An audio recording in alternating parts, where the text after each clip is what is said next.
नमस्कार. आपल्या सगळ्यांचे सोशल महाराष्ट्र न्यूज चॅनलमध्ये हार्दिक स्वागत. चला वळूया तर एका नवीन बातमीकडे. आजची बातमी. विशाल खानदेशी नेते स्वर्गीय रोहिदास पाटील यांच्या प्रथम पुण्यस्मरण निमित्ताने आज काँग्रेस भवन येथे त्यांच्या प्रतिमेस अभिवादन करण्यात आले. यावेळी खासदार शोभा बच्छाव, काँग्रेसचे शहर जिल्हाध्यक्ष साबिर शेख, युवराज करंदकाळ, रमेश रिखंडे, पितांबर महाले, प्रमोद सिसोदे, दरबार सिंग गिरासे, पप्पू सहानी यांच्यासह काँग्रेसचे पदाधिकारी उपस्थित होते.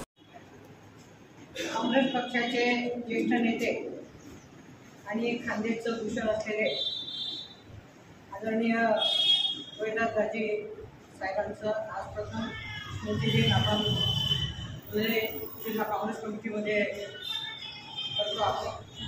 या कार्यक्रमासाठी सन्मान्य आपल्या धुळे जिल्ह्याचे अध्यक्ष प्रवीणजी चौरे साहेब, सन्मान्य आपल्या धुळे शहराचे अध्यक्ष हाजी साबिरभाई शेख, महाराष्ट्र प्रदेश काँग्रेस कमिटीचे उपाध्यक्ष भाई नगराळे साहेब, महाराष्ट्र प्रदेश काँग्रेस कमिटीचे जनरल सेक्रेटरी युवराज करंदकाळ, दुसरे जनरल सेक्रेटरी सन्माननीय दरबार सिंग गिरासे साहेब, ज्येष्ठ नेते सन्मान्य रमेश रिखंडे, सन्मान्य पितांबर दादा महाले, या ठिकाणी कार्याध्यक्ष सन्मान्य सिसोदे साहेब, सन्मान्य गुलाबरावजी कोटेकर साहेब, सन्मान्य कार्याध्यक्ष सुधीरजी जाधव साहेब, या ठिकाणी उपस्थित असलेले डॉक्टर बच्छाव असतील, दिवसांची आहे साहेब असतील, मुझफ्फरजी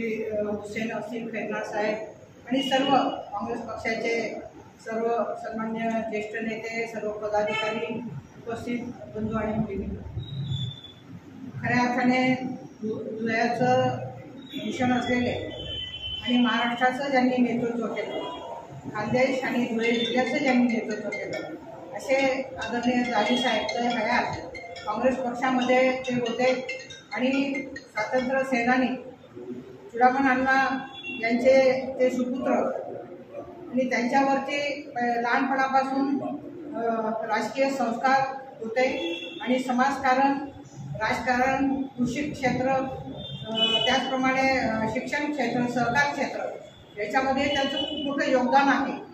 आपल्या धुळे काँग्रेस कमिटीचे ते उपाध्यक्ष होते आणि मला या ठिकाणी सांगायचं आहे की जेवढे पण उपाध्यक्ष आहेत त्यांना की दाजी साहेब स्वतः धुळे काँग्रेस कमिटीचे उपाध्यक्ष होते.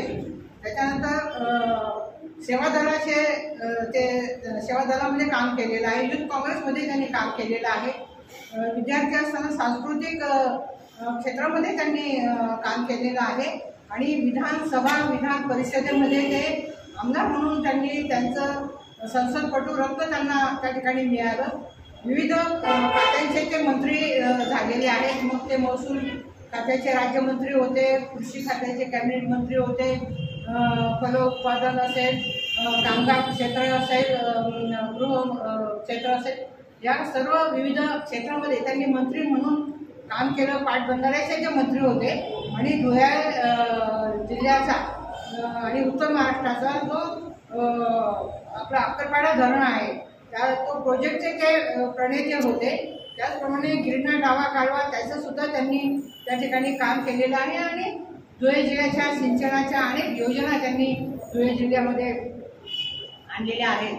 माझ्या बाबतीत तर मी तुम्हाला सांगते की मला ते अगदी मुलीसारखं मानत होते आणि मला कायम त्यांचं मार्गदर्शन होते. मी महापौर असताना, राज्यमंत्री असताना त्यांनी माझ्या अनेक प्रोजेक्टचं उद्घाटन आणि भूमिपूजन नाशिकला त्यांनी केलेलं आहे आणि कायम मला त्यांनी चांगलं मार्गदर्शन त्यांनी केलं आणि अनेक आपले कार्यकर्त्यांना त्यांनी उभं केलं. त्याचप्रमाणे त्यांना मार्गदर्शन केलं आणि शिक्षण क्षेत्रातलं त्यांचं जवाहर एज्युकेशन ट्रस्ट असतील, 40 माध्यमिक शाळा, कॉलेजेस, B.Ed कॉलेज, त्याचप्रमाणे इतर संपूर्ण arts science and commerce college त्यांनी स्थापना केली.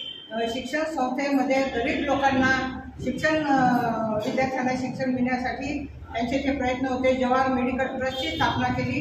त्याच्यानंतर डेंटल कॉलेज असेल, मेडिकल कॉलेज असेल, हॉस्पिटल असेल, त्याच्यामध्ये त्यांनी काम केलं. सहकार क्षेत्रामध्ये 3 सूतगिरण्या त्यांनी काढल्या आणि जे युवक होते, बेरोजगार युवक, त्यांना त्यांनी काम त्या ठिकाणी दिलं.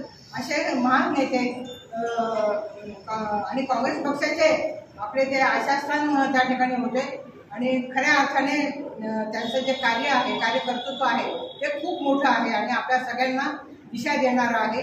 मी आपलं धुळे लोकसभा मतदारसंघाचे खासदार या नात्याने काँग्रेस पक्षाच्या वतीने, बचाव परिवाराच्या वतीने, आपल्या सगळ्यांच्या वतीने राजे साहेबांना भावपूर्ण आदरांजली आहे.